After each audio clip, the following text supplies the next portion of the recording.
Tu es au téléphone. Bonjour ma chérie. Puis-je parler au propriétaire? C'est moi. Non, je suis sérieux. Passe-le-moi. Tu as déjà rencontré ce genre de personne? Oui, tout le temps.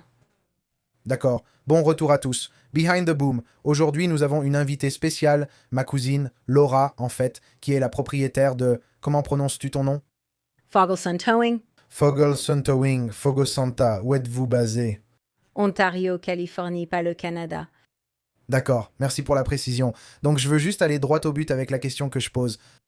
Qu'est-ce qui vous a motivé à quitter Pepe's Towing Service, un leader du remorquage, pour créer votre propre entreprise? Oui, eh bien, je veux dire, je ne me suis pas réveillée un jour en me disant que je voulais travailler dans le secteur du remorquage. Mais évidemment, nous avons grandi dans cet environnement et j'ai travaillé avec mon père pendant environ 7 ans après avoir obtenu mon diplôme universitaire. Ça a été une révélation parce qu'il n'y avait pas de service RH ni rien de ce genre. Donc j'ai aidé à mettre ça en place et j'ai travaillé avec lui. On faisait souvent des allers-retours et enfin, tu sais, mon père. Donc, tu sais, c'est un personnage très particulier et une personne très spéciale. Et comme tout le monde, les générations aiment faire les choses différemment. Donc on était juste têtus. Oui, On faisait exactement la même chose avec mon père. Je vois ce que tu veux dire. oui, Le tirer l'oreille pour qu'il change. oui. Et bien sûr, il y a aussi une différence parce que je fais partie d'une autre génération, je vais à l'école.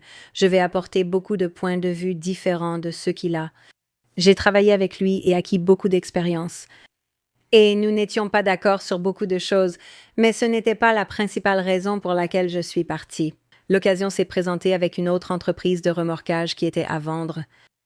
Et lui et moi avons eu une conversation où on s'est dit d'accord, cela semble être une entreprise de bonne taille pour que tu puisses la gérer et voir si c'est vraiment ce que tu as envie de faire. Parce que Pepe's Towing Service est évidemment énorme et possède déjà une équipe et une gestion bien établie.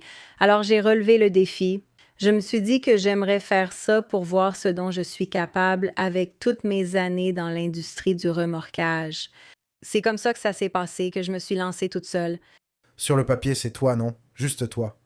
Oui, À 100% PDG, tout ça. oui, Pas de parents, tu sais, personne vers qui te tourner. Tu es le patron. Les gens viennent te voir.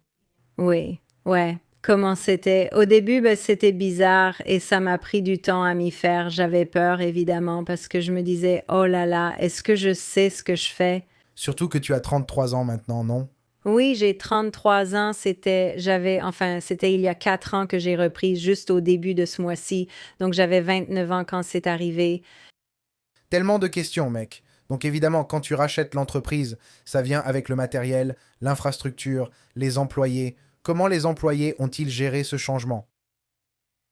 Je veux dire, ce n'est pas tous les jours qu'on voit une femme dans cette industrie du remorquage, surtout en tant que patronne et en étant aussi jeune. Donc, je sais qu'au début, il y a eu pas mal de résistance, mais évidemment, maintenant, c'est moi la patronne, c'est moi qui signe leur chèque, donc ils vont suivre le mouvement.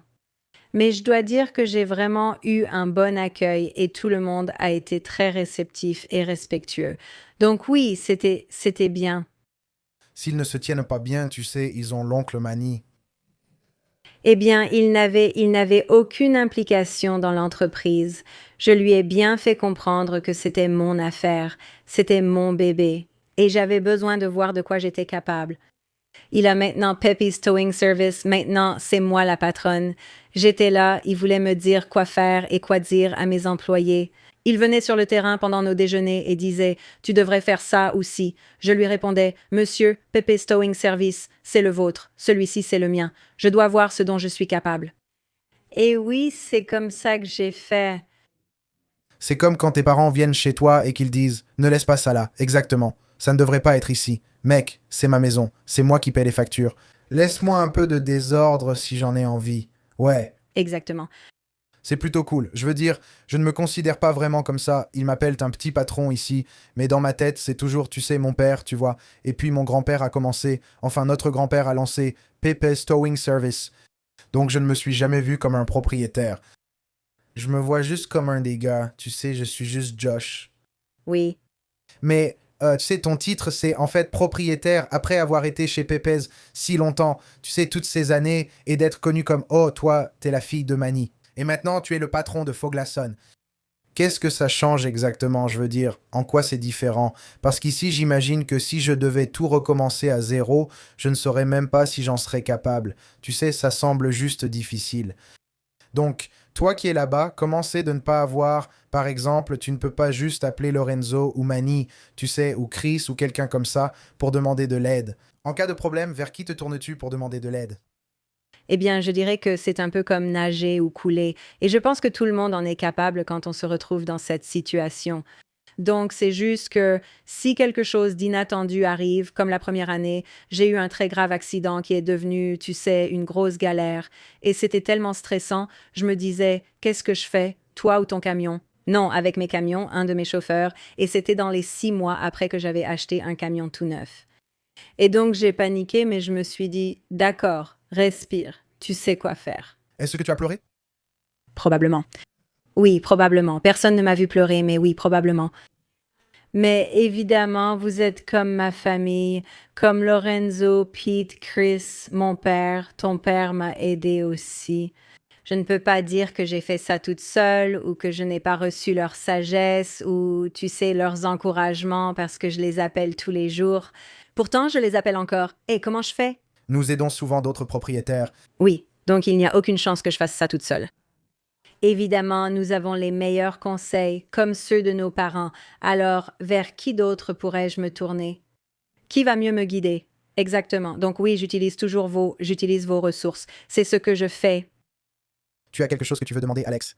Oui, évidemment. Tu sais, ce secteur est dominé par les hommes. Partout où tu vas, la direction et les propriétaires sont généralement des hommes. Tu sais, quels sont les obstacles que tu as dû rencontrer en étant dans un secteur dominé par les hommes? Oui, c'est probablement ma question préférée parce qu'évidemment, les gens se disent, elle ne ressemble pas à une propriétaire d'entreprise. Je veux dire, évidemment, tu vas être jugé. Encore moins dans le remorquage. Oui, oui, oui. Je vois toujours les expressions des gens comme oh, elle ne sait pas ce qu'elle fait, elle est bête, c'est juste une fille très féminine, tu sais, peu importe l'histoire que tu veux entendre.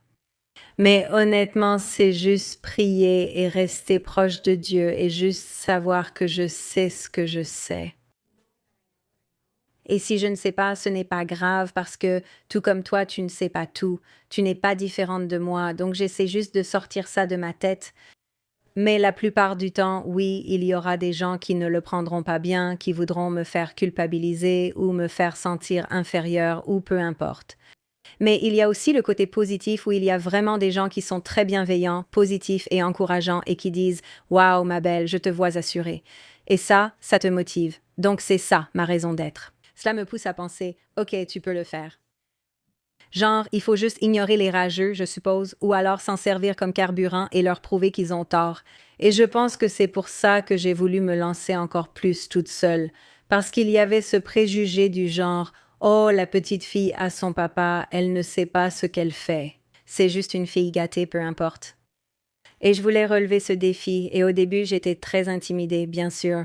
Puis je me suis dit qu'il fallait que je le fasse, que je me teste et me prouve que j'en suis capable, et aussi le montrer à mes sœurs.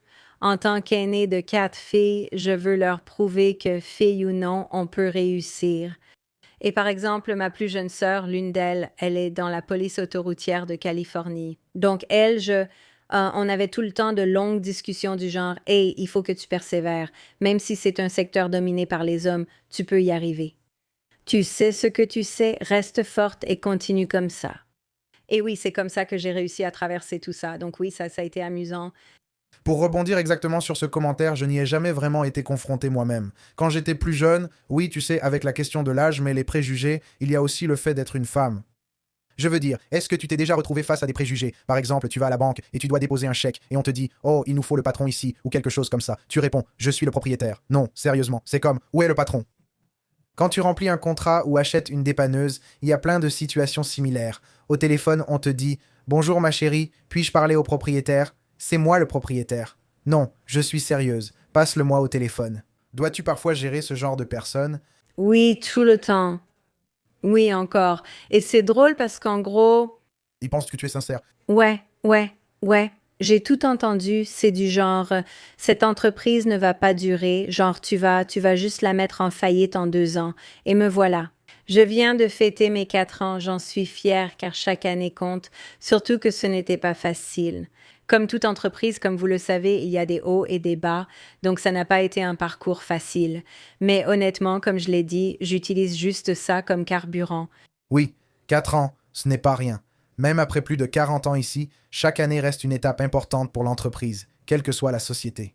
Il n'y a pas de seuil précis où, après 10 ans, tout devient facile et l'entreprise devient automatiquement pérenne et autosuffisante. Il y a des entreprises qui existent depuis des centaines d'années et pourtant une grande entreprise de transport routier a récemment fait faillite. Le gars de la saisie a dit qu'une grande entreprise avait perdu 500 camions et fait faillite. L'âge ne compte pas, il suffit de maintenir le même niveau d'effort du début à la fin, tu vois? Oui, exactement. Chaque jour est un nouveau jour. Je sais que mon père me dit ça et ça me reste en tête parce que si je panique, au début, je paniquais beaucoup et j'étais tellement stressée. Il m'a dit, si ta journée est mauvaise, regarde la semaine. Si ta semaine est mauvaise, regarde le mois. Notre grand-père a dit ça. Oui, oui, d'accord. Donc oui, tu as reçu le même conseil. Il disait que si ton mois est mauvais, regarde le trimestre. Oui, et puis je crois que tu passes à 6 mois et je me demande qu'est-ce qui se passe après un an. Il a dit, eh bien si c'est le cas, alors tu ne t'en sors tout simplement pas bien. Et c'est toi? Oui, mais c'est vraiment génial que tu saches ça. Et c'est ça que j'aime dans les dynamiques familiales. Travailler avec la famille ou en entreprise familiale n'est vraiment pas facile. Mais c'est un moment vraiment génial parce que, évidemment, tu as des enfants, une fille ou un garçon. Tu ne sais pas si ta fille voudra un jour s'impliquer dans l'entreprise.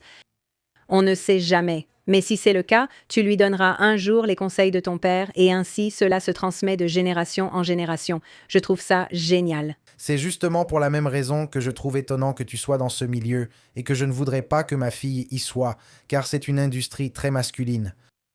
À vrai dire, l'industrie du transport routier est très vulgaire. Elle est très sexiste, misogyne, tout ça. Je ne vais même pas le nier, c'est juste un fait, non? Je ne veux tout simplement pas qu'elle soit dans cet environnement. Et en plus, les horaires sont épuisants, oui. Ce n'est pas parce que vous êtes une femme que vous avez des horaires réduits ou des horaires de bureau de 8 heures à 17 heures. C'est un secteur qui fonctionne 24 heures sur 24, 7 jours sur 7, la veille de Noël, le jour de l'an, les anniversaires et les anniversaires de mariage. Vous savez, c'est 24 heures sur 24, 7 jours sur 7. Je ne sais pas à quel point vous êtes impliqué dans les tâches réelles, mais je veux dire, il arrive de se casser un ongle en tirant une chaîne ou en disant « Passe-moi cette poulie de mouflage ». C'est très éprouvant, d'où la domination masculine dans ce milieu. Personnellement, est-ce que vous connaissez d'autres femmes dans le remorquage? J'ai une conductrice actuellement et j'ai commencé avec une aussi. Donc oui, il y en a. Nous sommes spécialisés dans le remorquage léger. Donc, je n'ai pas vu d'opératrice de remorquage poids lourd, mais non, il y en a. Je veux dire, il n'y en a pas beaucoup, mais il y en a.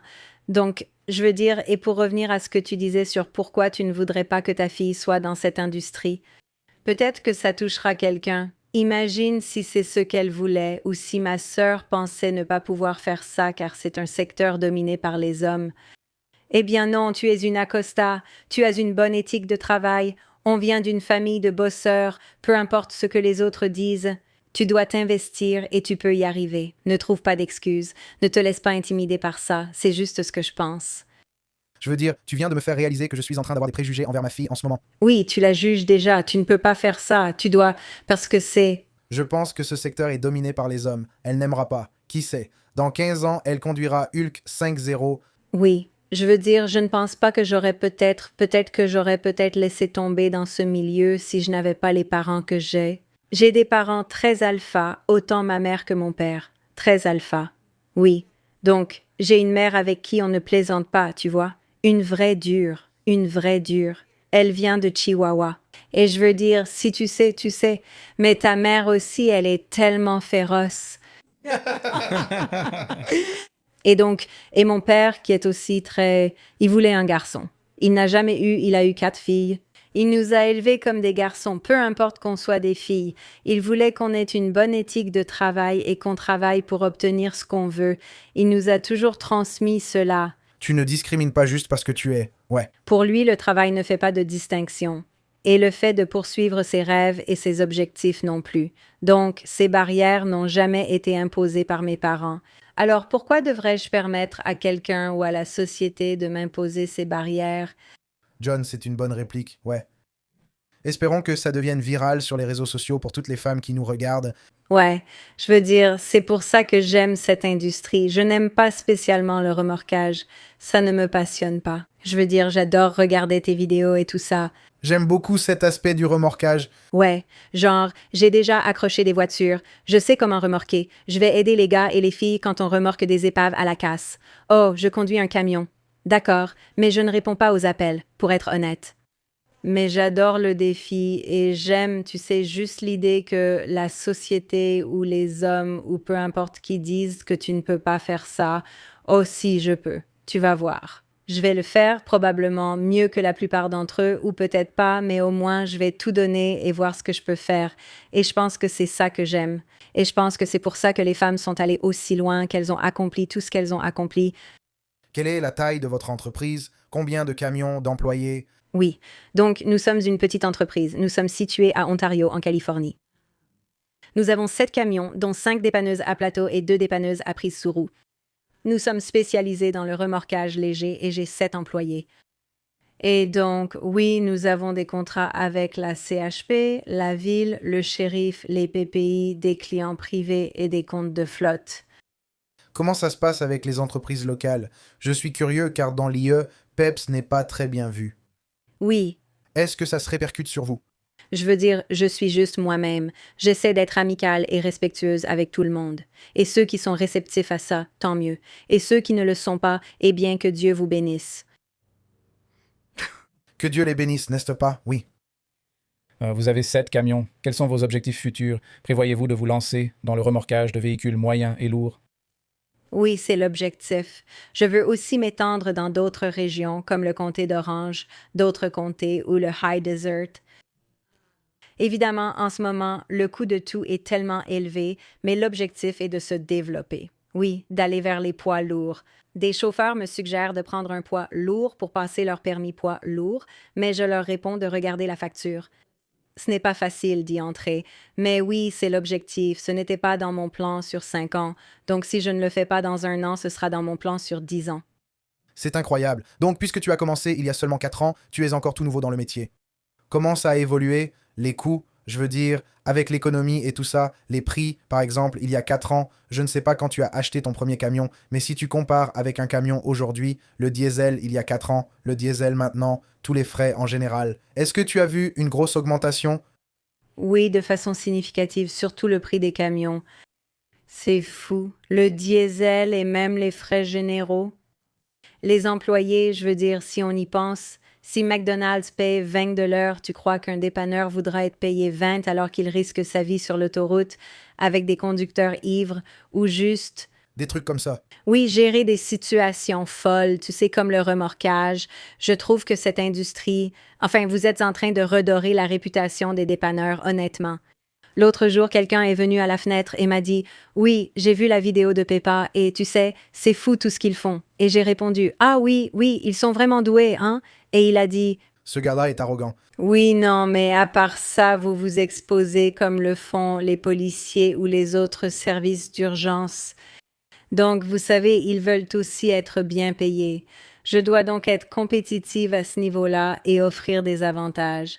Maintenant, c'est un package complet, plus seulement le salaire minimum comme avant. Il faut proposer une couverture médicale, non obligatoire, mais nécessaire pour rester attractif dans une industrie très compétitive, notamment pour le dépannage léger. Oui, on ne peut pas simplement ouvrir une entreprise avec du capital, puis payer les gens au minimum et s'attendre à se développer, à bien faire, à les garder, à recruter de nouveaux employés, à assurer la rétention et tout ça. Mais il y a beaucoup plus de choses en coulisses. Exactement, oui. Tu crois qu'un camion de dépannage de moyen tonnage arrive dans 1 an? Je voudrais viser un camion de dépannage poids lourd. Pourquoi pas? J'ai des contrats qui me sont accessibles. Tu le conduirais? Non, non, non, non, non. Tu as une CDO? Non. Oh, tu devrais en avoir un. Je sais, je sais. J'ai suivi mon cours CTTA et j'ai fait la formation et tout ça. Mais non, je n'ai pas ça. Par curiosité, pourquoi tu ne veux pas conduire un camion? Je ne sais pas. C'est juste que ce n'est pas quelque chose qui attire vraiment mon attention. Donc ton truc, c'est surtout la gestion et l'aspect commercial. Ouais. Oui, exactement. Donc je supervise tout. On est aussi très impliqué dans la communauté. Donc, être impliqué avec les chambres de commerce, avec des parrainages auprès de la ville, m'investir beaucoup dans la communauté est très important pour moi, car je crois que les petites entreprises sont essentielles pour l'économie et ta ville. Je ne veux pas être une entreprise de remorquage ordinaire. C'est un peu ma spécialité ou ce dont je suis fière, c'est que, hey, on n'est pas juste une entreprise qui cherche à prendre les voitures des gens et à jouer les méchants, mais aussi à faire partie de la communauté. Comment pouvons-nous parrainer une équipe de baseball, participer à une parade? Et peut-être que c'est la touche féminine que j'apporte en tant que femme propriétaire. Mais oui, c'est là-dessus que je me concentre et je m'assure que c'est très important. Je veux dire, il y a une certaine idée de ce qu'est un conducteur de dépanneuse, non? En grandissant, je croyais que le conducteur de dépanneuse s'appelait Clétus, conduisait un vieux camion délabré et c'était tout. Mais, oh, et tu sais, même les noms qu'on nous donne parfois, tu sais, comme balayeur des autoroutes, non? C'est un terme qui est toujours utilisé, ouais. Mais si tu réfléchis à tout ce que fait un conducteur de dépanneuse, surtout dans le remorquage lourd ou le relevage, il y a beaucoup à considérer. Tu sais, là, il y a de la science, il y a des maths, il y a de la trigonométrie, il y a tout ça. Et pour aller encore plus loin, si tu as une bonne relation de travail avec la ville, tu peux développer des relations qui non seulement font avancer ton entreprise, mais aussi éliminent cette stigmatisation, cette mauvaise image du conducteur de dépanneuse. Oh, ils prennent juste mes voitures. Oh, ils font juste ça. Exactement, oui, je comprends. Oui, obtenir de la reconnaissance de la part de la ville, du public et voir s'ils changent leur point de vue. Donc je pense que c'est important. J'ai tenté d'aborder ce sujet depuis si longtemps avec cette chaîne. Je pense que c'était l'un de nos premiers épisodes de podcast où j'ai dit que l'un de mes objectifs était de briser ce que j'appelle la mauvaise réputation de l'industrie du remorquage, où le remorquage est l'une de ces professions qui traîne une image négative. On ne pense jamais à un conducteur de dépanneuse, tu sais, et rarement de façon positive, non? Dans toute profession, je te le dis, il y a des brebis galeuses dans le remorquage. Certaines entreprises de remorquage arnaquent, volent des voitures et facturent des tarifs exorbitants, surtout dans les États où le remorquage n'est pas réglementé, où une facture peut atteindre 50 000. On m'envoie souvent des exemples. Genre, mec, j'aimerais qu'ils aient Pépés ici. Regarde cette facture pour un pare-brise. 13 000, c'est fou. C'est fou. Donc, tout ce truc de briser le côté négatif, le stéréotype. Je veux dire, les gens ont tendance à ne se concentrer que sur le négatif, non? Cela n'arrive que dans notre secteur. Chaque année, des gens consultent des fiscalistes, mais certains t'arnaquent sûrement pendant la saison des impôts. Les avocats, enfin je veux dire, les avocats font des études de dingue, c'est l'une des formations les plus exigeantes, non? Pour se spécialiser dans un domaine du droit, quand tu en as besoin, ils sont super, non? Mais il y a beaucoup d'avocats qui sont mauvais. Il y a beaucoup d'avocats qui ne sont que des avocats opportunistes et ce genre de choses. N'importe quel secteur, je veux dire, les chauffagistes, les plombiers, c'est un service nécessaire. Tu en as besoin, non?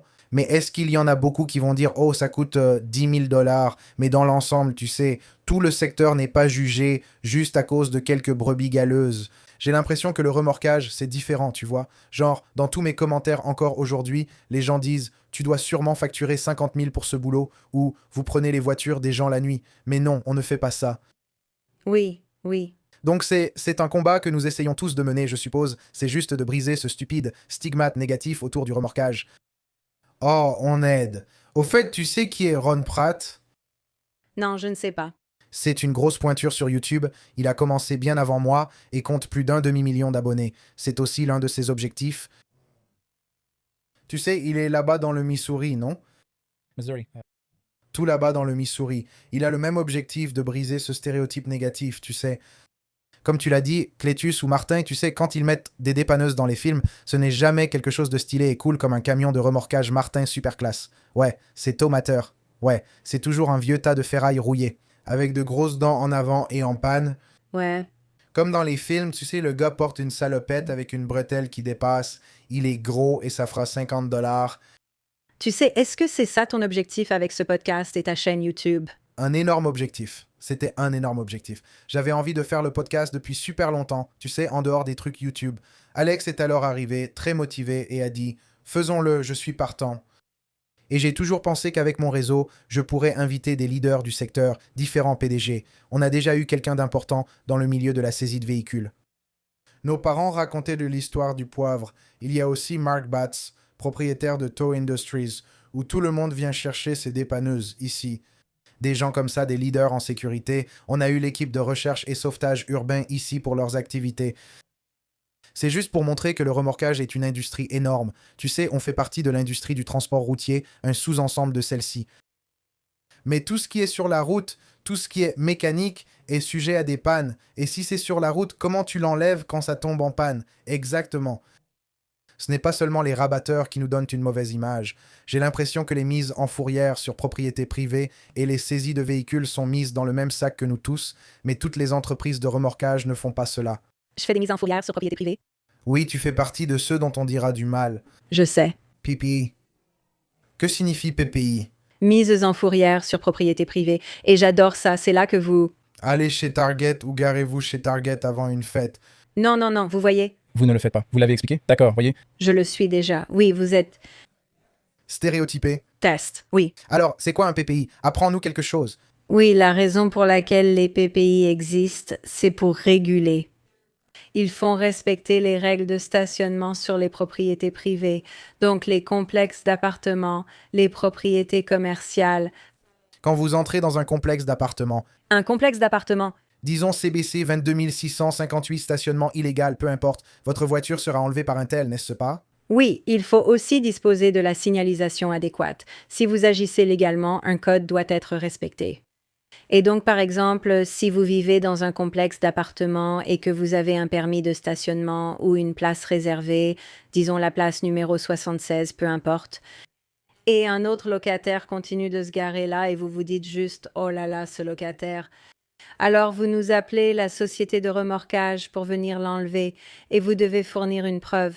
C'est ma place de parking. Ils enfreignent les règles. Nous venons simplement faire respecter ces règles, ou si quelqu'un se gare sur une place handicapée sans le bon plaque, ou s'ils sont garés dans la voie réservée aux pompiers. C'est exactement ce que les policiers doivent faire, simplement faire respecter les règles et les règlements. Et donc, ils ont une mauvaise réputation parce que les gens, ce n'est pas donné et les gens sont contrariés, vous savez, pour 2 minutes. Oui, oui. Et vous savez, vous avez volé ma voiture. Et non. Tu restes- C'est l'anniversaire de mon bébé. Tu abîmes ma voiture. Ouais. Ouais. Donc, ça a vraiment une mauvaise connotation négative.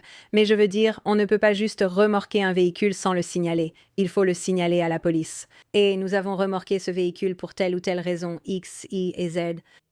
Et donc, tout est légal. Je sais qu'il y a des histoires où, tu sais, il y a des remorquages abusifs. J'allais le dire. Ces gens existent, je le sais, et ils ternissent la réputation de toute l'industrie. Je crois avoir entendu cette histoire sur un site d'actualité, tu sais, où un dépanneur kidnappe les voitures. C'est pénible, non? Nous, on fait du remorquage et on a une image négative. Tu fais du remorquage sur propriété privée, donc les gens t'associent à ça quand ils le découvrent. Du genre, ah, donc tu remorques les voitures des gens qui se sont juste garés en zone rouge 2 minutes pour aller chercher du lait. Je veux dire, mais avais-tu tort, oui ou non? Je ne fais pas ça. On ne s'occupe pas de l'égalité. Je veux dire, oui, je suppose que ça peut être un casse-tête, mais au final, les affaires sont les affaires. Donc, tu fais ce que tu dois faire. Donc, juste pour clarifier un peu, d'accord? Quelles sont les procédures à suivre? Comme ça, les gens sont informés sur ce qui est légal et ce qui ne l'est pas. En ce qui concerne, Les PPI appliquant ce que vous venez de dire. oui, il faut un contrat avec un propriétaire et un accord de service précisant ce qu'ils attendent de vous. Vous devez avoir une signature au moment où vous remorquez ce véhicule, à moins que ce ne soit, vous savez, une voie de secours ou quelque chose comme ça. Informez-les des tarifs. Ils doivent être des tarifs approuvés par un service de police. Donc, c'est bien réglementé alors. Est-ce que c'est juste ce que vous... Oui, non, ce n'est pas juste ce que vous voulez facturer. Je comprends. Tu as vu ces reportages sur les dépanneurs prédateurs, surtout sur la côte Est. J'en vois souvent. Ils attendent qu'une voiture se gare et que le conducteur parte, puis ils l'embarquent et imposent des frais très élevés. Tu n'as pas vu la nouvelle méthode? Non. Maintenant, au lieu de remorquer, ils mettent un sabot sur la voiture. Ah, j'ai vu ça. Ils mettent un sabot dessus. Et ensuite, tu dois appeler et ça coûte très cher pour enlever le sabot. C'est une somme folle. Ces gars ont déjà tout sur leur téléphone, paiement sans contact ou autre.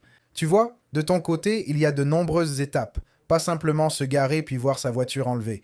Il y a des retards et les autorisations légales nécessaires. Je n'ai rien à cacher. J'ai des contrats légaux, donc je ne ferai rien qui les mettrait en péril. Évidemment, je suivrai toutes les procédures. Tu te serais déjà fait traîner en justice jusqu'à la ruine, non? Oui, exactement. Tu dois souvent recevoir ce genre de menaces. Oh oui, tu sais, on m'a traité de tous les noms possibles. Ce n'est pas pour les faibles. Même les conducteurs qui font ce travail parce que c'est sérieux, il y a des menaces de mort, des gens qui deviennent vraiment très en colère. Et j'ai vu, entendu parler de situations folles. Dieu merci, il n'est rien arrivé à aucun de mes gars, mais j'ai entendu des histoires. Donc oui, c'est risqué. Donc, lancer ta propre affaire, c'est ça? Je suis curieux car je te connais depuis ta naissance. Tu es mon cousin. T'as un côté un peu loufoque, un peu niais, très fille. Peu importe, mais je déteste ça. J'en viens à quelque chose parce que tu as dit que tu avais tout entendu, non? Et tout ça. Le fait d'être seul et de ne pas avoir, tu sais, Manny et tous les autres derrière toi, tu es le visage de l'entreprise. Si quelqu'un a une plainte et demande à parler au propriétaire, c'est toi. Et si quelqu'un veut engueuler quelqu'un, c'est toi.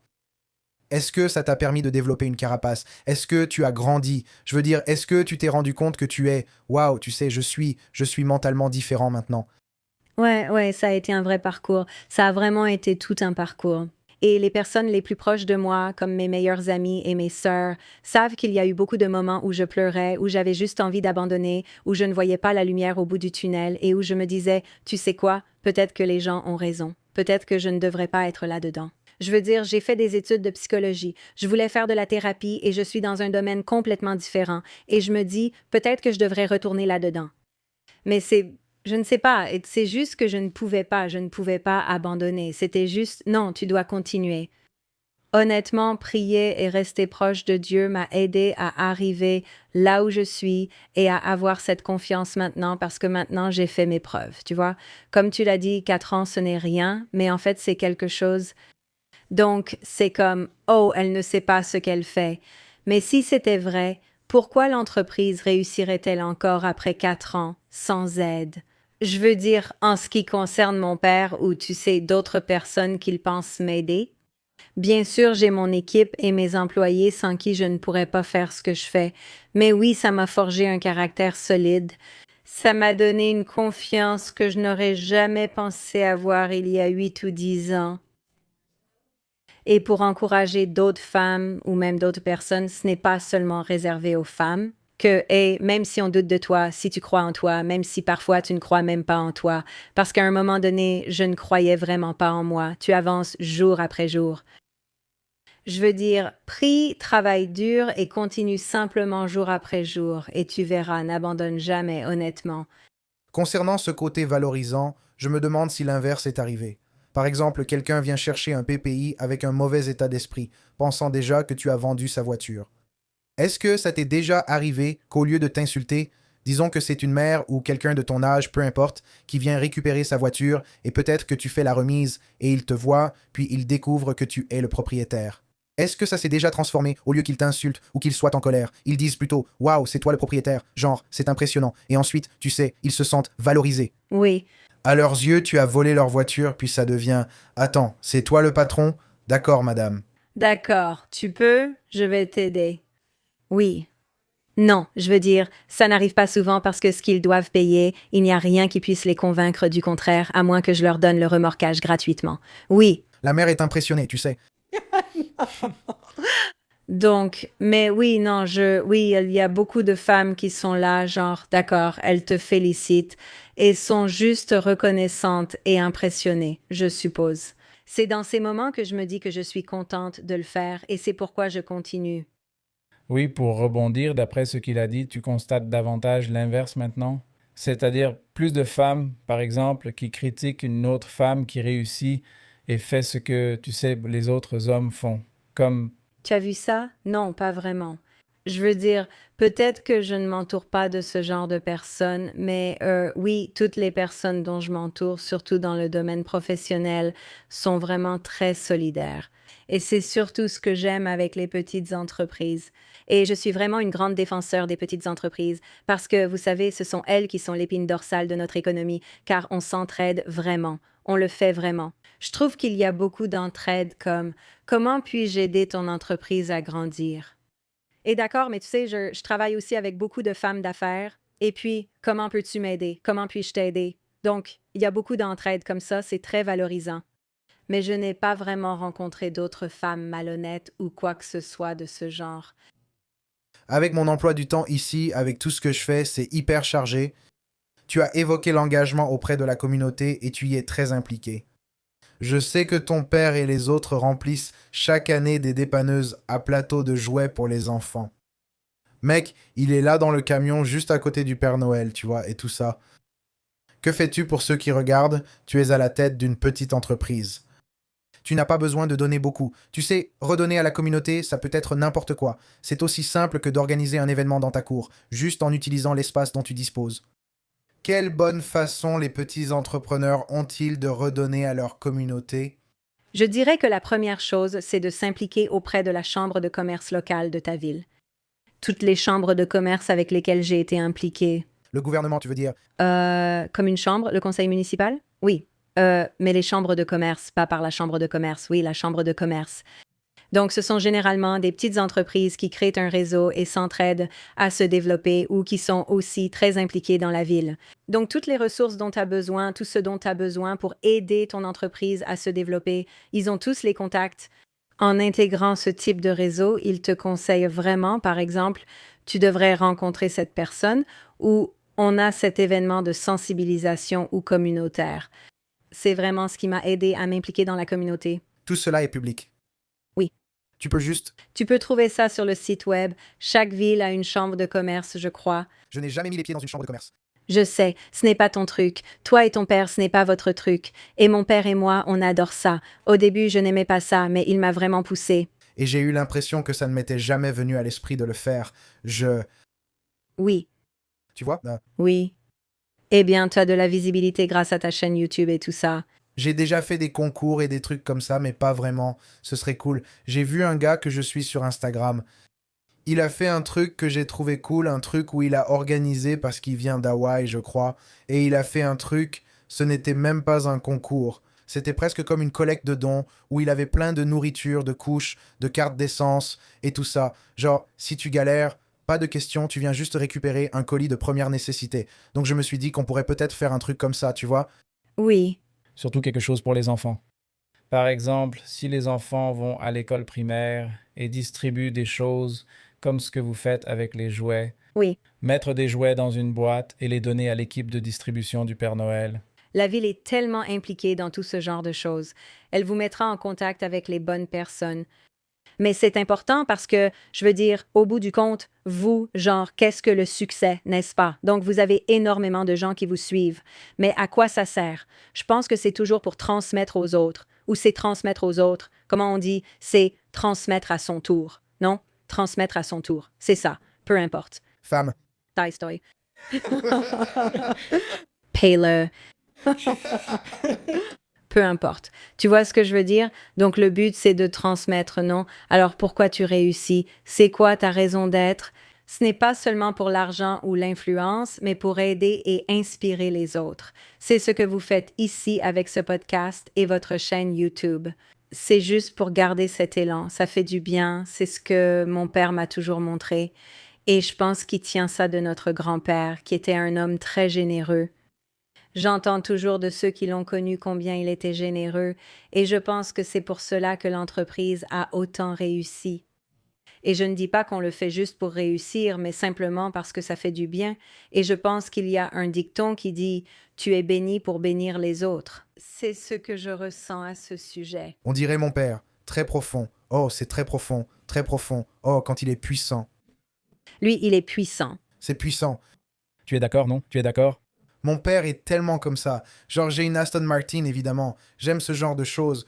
Tu sais, oui, il n'y a rien de mal à ça. On plaisante toujours. Ils diront « Joe, pourquoi tu n'as pas une Aston Martin? Comme Joshua Lamborghini. Il va montrer ses dépanneuses. J'ai 10 Lamborghini juste ici. Ce sont mes Lamborghini. Je ne sais pas, ils sont si simples. » Same shirt every day. Enfin, ce n'est pas le cas. Il a la même tache de moutarde que la veille. Oh, wow. Je ne sais pas. Si tu offres un cadeau à Joe, il le donne à quelqu'un d'autre. Alors ne lui en donne jamais. C'est drôle. Je te parle de mon père. Tu lui offres un mug personnalisé. Une semaine après, il me propose de me rendre mes cadeaux. Genre, Josh, tu veux ces lunettes? Papa, c'était ton cadeau d'anniversaire. Tu les veux? Tu les veux? C'est un gars à qui tu ne peux rien offrir. Il n'attend rien. Tu ne peux pas lui offrir une montre, ni rien d'autre, sauf peut-être du parfum. Il adore le parfum, mais il le donne aussi. Je lui ai offert du parfum une fois aussi. Et il t'a donné un YSL. Ouais, donc, Mais c'est vrai. Je veux dire, il y a des gens pour qui la réussite, c'est avoir beaucoup d'argent. ouais, je veux dire, il n'y a rien de mal à ça. C'est ça. Mais je veux dire, tu arrives à un point où, tu sais, la loi des rendements décroissants, il y aura toujours quelqu'un qui aura plus d'argent que toi, non? Il y a des gens, j'ai l'impression que ceux qui n'ont que ça comme objectif ne seront jamais satisfaits ou comblés. Parce que tu gagnes 1 million de dollars, non? Waouh, techniquement, je suis millionnaire. D'accord, mais est-ce que je peux acheter cet Aventador? Non, parce que ça coûte presque 1 million de dollars. Tu dois gagner 2 millions. Je veux vivre à Beverly Hills. Prix de départ 10 millions. Il faut donc 10 millions, puis 50 millions. Je veux un yacht, ça coûte 100 millions. Et ainsi de suite, j'ai maintenant 100 millions. D'accord, mais ce gars-là a un Boeing 747 privé. J'en veux un aussi. Ouais. Tu n'atteindras jamais l'objectif final, tu vois? Ouais. Ce n'est jamais assez. Donc, je veux dire, ça peut être un objectif, parce que peut-être que ça apportera une sécurité financière à ta famille et tout ça. J'en parle aussi un peu. Avec Alex, on nous demande sans cesse de l'aide, des gens qui nous admirent. Mes messages privés en sont pleins. Les gens viennent ici comme à Disneyland, nous regardent sur YouTube, disent qu'on est inspirant et cool. Ils veulent prendre des photos avec les camions et on accepte toujours. Les gens admirent ça. On essaie de maintenir cette image en ligne, même si elle diffère de la réalité. Non, on reste cool, mais tu pourrais intervenir sur une voiture retournée si jamais ils pètent en liquide, ce qui est rare. Papa, regarde, cette fois ils ont payé en liquide. Cool. Mais ensuite, t'as des gens qui me taguent sur Instagram et c'est une photo de leur salon avec ma vidéo dessus où il est écrit Pépustoin. Et c'est genre un grand-père qui tient son petit-fils. Genre, oh, tu sais, juste le petit-fils et le grand-père qui regardent leur Pépustoin préféré. Pour moi, c'est ça le succès. Oui. C'est vraiment une super sensation. Je le repartage et c'est fou. Mec, c'est génial. Oui. Pour moi, c'est vraiment génial. Mais qu'est-ce qui, selon toi, t'a amené à penser comme ça? Parce que je ne pense pas que le Josh de 21 ans aurait pensé comme ça. Tu n'aurais pas trouvé ça cool. Oui, je le pensais, mais j'avais une vie sociale très active. Non, mais je pense que c'est comme, tu sais, t'arrives à un moment, comme tu disais, où tu te demandes ce qui compte dans la vie, ce qui est important. Eh bien, tu sais quoi? Je ne vais pas mentir, je n'ai pas grandi dans la galère. Comme mes parents venus du Mexique, pauvres, qui pour un Noël, les trois frères partageaient un unique sac de petits soldats en plastique, ce qui pour eux était comme Disneyland. Tu vois, genre, waouh, tu sais, on partageait tout ça. J'allais chez Toys R Us quand j'étais gamin et tout ça. Mais je savais, comment dire, même enfant, je savais que j'étais différent dans ce sens-là, que j'étais chanceux. Je n'ai jamais été du genre à tout vouloir pour moi, sûrement grâce à mon père qui m'a appris à rester humble et à tout partager. Donc je n'ai jamais eu, tu vois, cette mentalité d'enfant riche. Oui, oui. Je savais que j'étais chanceux. Je savais dès mon plus jeune âge, genre, mince, mec, je sais très bien que tout le monde ne vit pas comme ça. Ouais, Et à tout moment, ça pourrait m'être enlevé. c'est ça à peu près, ouais. Donc, on n'emporte pas ça dans la tombe. Il faut juste travailler dur pour l'obtenir. Tu ne l'emporteras pas dans la tombe. Pour moi, en grandissant et avec le succès sur YouTube, à mesure que l'entreprise évolue, comme je l'ai dit, l'argent, c'est bien et apporte beaucoup. Je peux emmener mes enfants chez le médecin s'ils sont malades, sans m'inquiéter pour les soins de santé. Ma principale satisfaction vient de la reconnaissance et d'améliorer l'industrie. Regarde ces sangles. Tu sais déjà comment on travaille avec nos matériaux synthétiques. On pousse l'industrie à évoluer, Alex et moi, avec, tu sais, les Baileys, pour changer le secteur du remorquage et leurs pratiques à l'ancienne. Je ne connais pas la tranche d'âge moyenne de tes employés, mais dans le remorquage en général, ils sont très têtus, mec. Les employés disent des trucs du genre « Pourquoi je devrais changer? Je faisais déjà ça avant que tu arrives. » Et tu sais, je suis sûr que c'est pareil du côté logiciel, du côté facturation, comme quand tu as eu affaire au RH. Oui. Tu sais, donc utiliser notre influence pour un peu répandre l'idée que, mec, la façon dont les gens faisaient les choses il y a 40 ans, ça ne marche plus. Même il y a 5 ans, la façon de faire des affaires changeait déjà. Et aujourd'hui, avec l'IA et la technologie, ces changements vont s'accélérer chaque année. Et à ce sujet, j'en ai parlé aussi. C'est comme, quand il s'agit de logiciels et de facturation, j'ai l'impression que l'industrie du remorquage est l'une des seules industries où les gens refusent de changer ou de mettre à jour, tu vois, alors que ça rendrait leur travail plus facile. Quand il s'agit d'IA, de facturation et de ce genre de choses, tu ne vas pas utiliser un logiciel qui a 10 ans, n'est-ce pas? Tu utilises un outil qui rend la facturation plus efficace et permet d'envoyer des emails, non? Pourquoi ne pas le faire? Quand tu engages quelqu'un, par exemple un photographe de mariage, tu vas engager quelqu'un qui a du bon matériel, pas quelqu'un avec un appareil photo des années 1970, n'est-ce pas? Oui. Tu vois, donc, quand il s'agit de remorquage, pourquoi tu ne voudrais pas utiliser les méthodes les plus récentes? Pourquoi tu ne voudrais pas utiliser les méthodes les plus sûres? Pourquoi as-tu cette mentalité de l'ancienne école? Genre, je faisais ça avec la Holmes 750, tu sais, en 1979.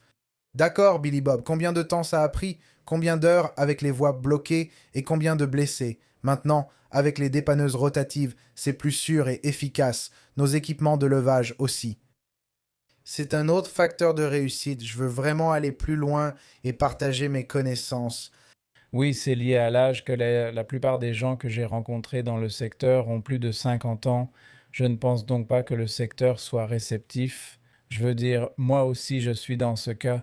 Je suis arrivé tard dans le secteur, contrairement à vous qui y avez grandi. J'ai commencé très tard. À mon arrivée, j'ai rencontré beaucoup de haine et de mise à l'écart. Donc, beaucoup de choses comme vous. Et si vous avez la motivation, si vous avez, je suppose, la niaque, c'est le plus important.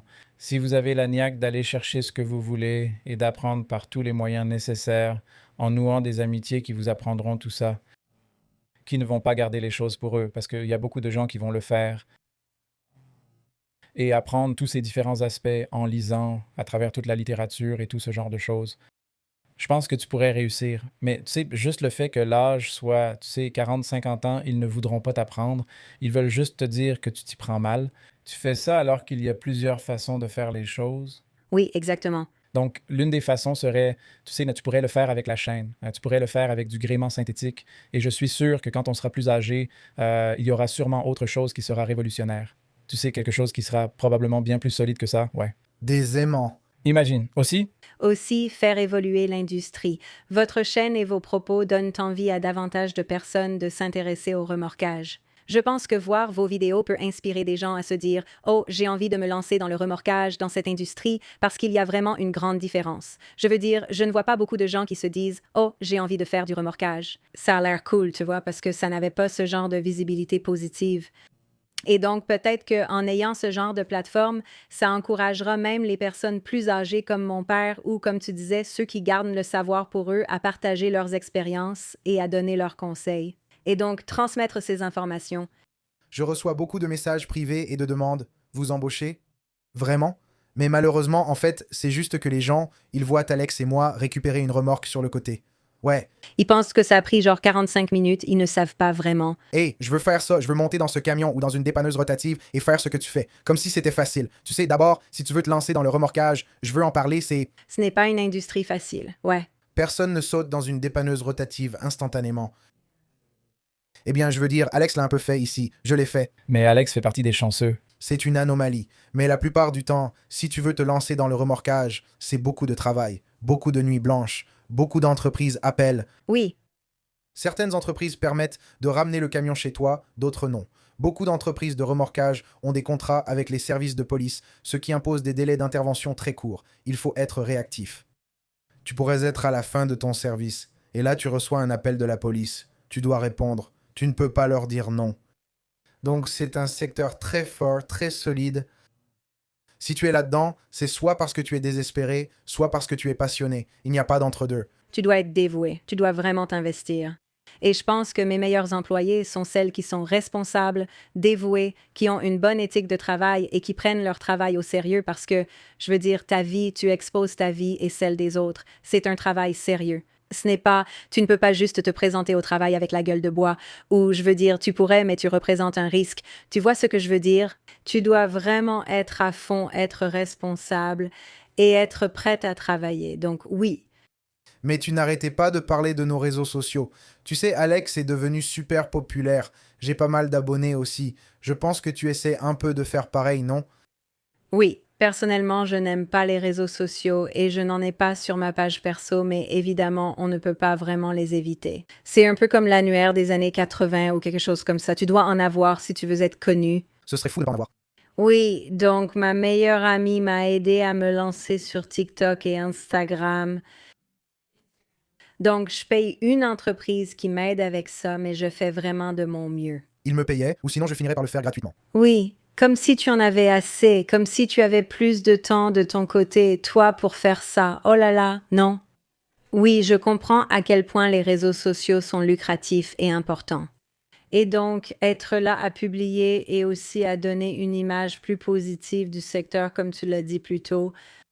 Donc sur ta page, tu ne publies pas toi-même toutes ces publications? Non, je ne le fais pas. Je ne sais plus trop quoi en penser. Je sais que tu les aimes, mais pas moi. Beaucoup de gens font ça. Par exemple, je disais à Ron Pratt que les gens sur YouTube pensent que c'est facile, mais ils ne comprennent pas. C'est vraiment un travail à temps plein. Je disais que chaque samedi matin, une vidéo sort et je sélectionne généralement de bonnes vidéos pour ces jours-là. Je n'en ai pas fait cette semaine par manque de temps. Après ton interview, je devrais travailler sur cette vidéo jusqu'à 4 heures du matin. Miniature, titre, mise en ligne, montage. Je la visionne 2 fois. Il y a des heures de séquence. C'est carrément un boulot à plein temps. Ouais, je suis juste câblé différemment. Oui, je sais que tu l'es, Ma femme me traite parfois de robot, car c'est apparemment drôle. mais c'est une passion pour moi. Je vais directement voir les enfants, je joue avec eux, puis je me couche vers 2 heures et me réveille à 5 heures pour venir ici. Le matin, ce rythme ne convient pas à tous et je ne le recommande pas. C'est très difficile, il y a toujours une échéance, je suis constamment sous pression. Mais, vous savez, c'est juste le chemin que j'ai choisi, vous voyez, et pour garder le public satisfait et tout ça. Donc je plaisantais juste. Je ne t'en veux pas de ne pas le faire toi-même parce que c'est vraiment un travail à plein temps. Oui, sinon tu ne pourrais pas engager quelqu'un pour le faire à ta place si ce n'était pas un métier. Oui, Non. c'est difficile, mais je pourrais leur donner des conseils. Oui. Ou peut-être qu'un jour tu laisseras tomber. Je suis trop maniaque du contrôle. J'ai peut-être confié 5 vidéos à des agences dans toute ma carrière pour essayer. Je n'en ai aimé aucune. Mince, ce sont toutes des vidéos simples, comme Alex qui ferait un Penske ou quelque chose du genre, tu vois, et il doit le treuiller, un truc facile à confier à une équipe de montage. Je n'aime pas ça. Eh bien, peut-être parce que tu sais mieux que les autres puisque tu es vraiment sur le terrain. Ce n'est pas comme si, tu vois ce que je veux dire? Ce n'est pas seulement avoir une voiture rapide, je veux une vidéo sympa, ce qui me semble plus simple. Mais avec mes boulots, comment savent-ils ce que je veux couper et comment je sais ce qui compte? Par exemple, Alex met environ 3 minutes à installer les stabilisateurs des 2 côtés, mais je ne veux pas montrer ça dans la vidéo. Oui. Oui, et toi, comment savent-ils quoi garder et quoi enlever? Donc, pour mon secteur, pour la façon dont j'aime faire les choses, je sais ce que mon public aime, je sais ce que j'aime, j'y tiens énormément, YouTube et mes vidéos, c'est comme mon bébé. C'est comme partager son bébé, je n'en ai pas envie. Oui, non, non, je comprends. J'ai vu trop de chaînes échouer en suivant les tendances, alors que moi je ne fais pas ça. Je sais ce qui marche et ce qui ne marche pas. Si j'avais tout fait qu'au travail, je n'aurais pas environ 300 000 abonnés aujourd'hui. Je sais. Combien en as-tu? Tu veux me faire complexer ou quoi? Non, juste un peu en plus. Je ferai la promo de votre pub si vous avez Instagram et voilà. On est sur TikTok et Instagram. C'est quoi le nom? Focus on Towing? Personne ne saura comment les play. Oui, on le mettra dans le commentaire. J'ai écouté. Sur Spotify et Apple. Oh, d'accord. Oui. D'accord. Focus on Towing, c'est Focus on puis Towing. TikTok, Instagram, tu as Facebook? Non, Vous avez une chaîne YouTube? non. D'accord. Je mettrai aussi les liens TikTok et Instagram en description. S'il vous plaît, suivez mon cousin. Aidez-la à atteindre 100 abonnés. Non, je crois que j'en ai 1000, je crois. Oh, Pas mal. Tu es à 4 chiffres. ouais. Donc voilà, aidez-nous à atteindre environ 10 000 abonnés, 5 chiffres. Je veux dire, c'est de la petite monnaie pour vous, mais bon, allez aimer nos publications. Nous avons notre mascotte, notre chienne, Brooklyn. C'est un berger allemand. Vous avez une vraie mascotte? C'est une employée, elle travaille de nuit, c'est ma gardienne. Dis-moi que tu es une patronne milléniale sans me dire que tu es une milléniale. Pourquoi? Tu as un employé qui est un chien. La vie, c'est un conducteur lourd. Elle est tellement mignonne. Brooklyn, Rookie. Ah, oui. Fais don de mon dé. Amène-moi la cabane. J'ai des photos d'elle sur les réseaux sociaux. Elle aime être dans la dépanneuse. Oui, elle est trop mignonne. C'est un gros chien. C'est un chien adopté. Envoie des messages aux gens des PPI. Oui, elle garde l'inventaire la nuit. Wow, oui. Donc c'est un garde. Je comprends maintenant. Donc c'est un chien de garde pour toi. Oui. Qu'est-ce que ça donne? Elle est actuellement grosse et très bien payée. Elle mange vraiment bien. C'est payé en viande de bœuf. Je suis d'accord.